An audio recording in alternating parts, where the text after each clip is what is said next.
Hi, everybody. Rachel Teedy here with this evening update on this last day of July. And we were seeing some rain across the capital region today. Let me bring in first warning meteorologist Winnie Martinez, who is tracking what we can expect for tonight.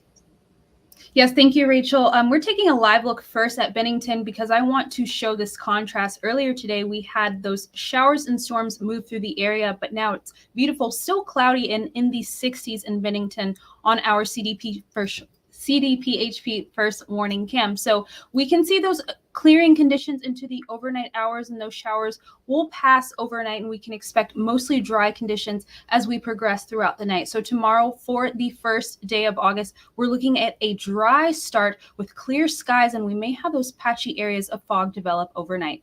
Our temperatures tonight will drop down into that cooler range into the 50s tonight, but again, mostly clear skies. We'll have a patchy fog that will develop overnight. 54 tonight, so cool again, and it's starting to feel like fall.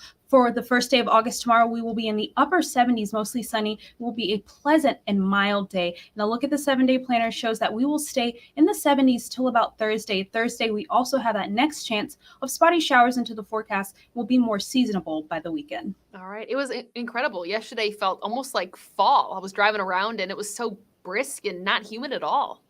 It did, and I don't want to rush fall by any means, but it was welcome. It was welcome. All right. Thank you, Anique, so much. She'll be back at News Channel 13 Live at 9 and 11 with the rest of your forecast. But first, let's get to this video that is absolutely insane. An SUV swallowed up by a sinkhole in Schenectady earlier today. Take a look at this. That car just nosedived right into the inside of the street. Just incredible. Luckily, nobody was hurt in this. The mayor of Schenectady was talking to our Dan Levy earlier today, live at 5, and he talked about how this car actually was leaning on a gas line. And so there was no danger to the area, but they needed National Grid to come and pull this car out and to stabilize the gas line to make sure that there wasn't a bigger problem here than they already had. Again, the driver was not hurt here. But the mayor did say that there was a void that had been forming apparently underneath the street.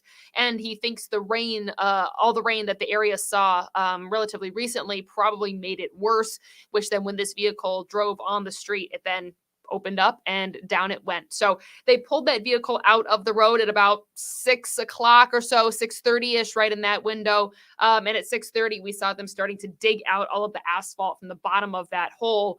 So now still a traffic issue, obviously. So this is at the corner of McClellan and Eastern Avenue in Schenectady. Again, McClellan and Eastern Avenue. So if that's part of your normal commute, just know this is going to be something that probably impacts your commute for at least a little while. More on that coming up on News Channel 13 Live at 9 and 11.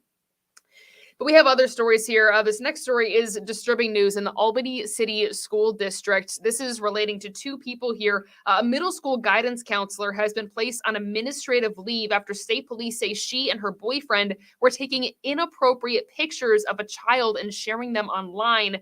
This is 45-year-old Christy Coldis. She started her career as a school guidance counselor at Albany High back in 2003. Since 2018, she's been working with students at Myers Middle School.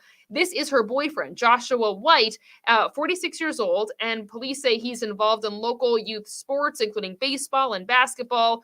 The boyfriend and girlfriend, they've been living together at a Latham house. And a neighbor told our News Channel 13, Dan Levy, that the couple moved out actually a few weeks ago. Sometime over the course of the last several months, Department of Homeland Security investigators intercepted inappropriate photographs that were exchanged over the internet.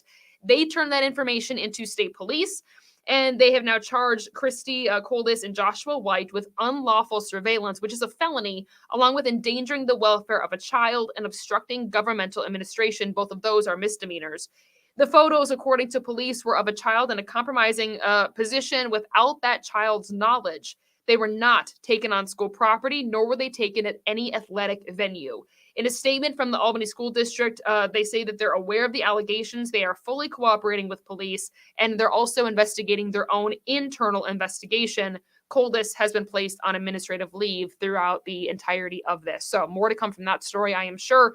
And of course, we will keep you updated.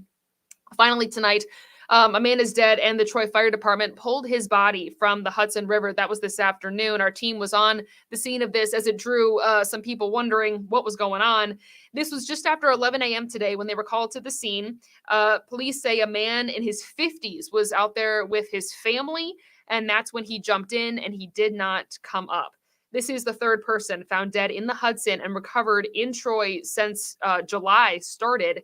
Police have not said why this man jumped. They're taking over the investigation, and the man has not yet been identified. So a really sad scene there with more information to come. And again, of course, we will keep you updated.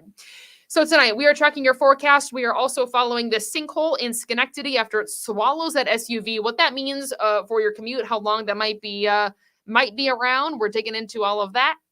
That Latham couple facing charges here tonight, and a body pulled from the Hudson River, waiting on the identification of that man and why he may have jumped into the river. All of that and more stories to come on News Channel 13 Live at 9. We'll see you in about an hour.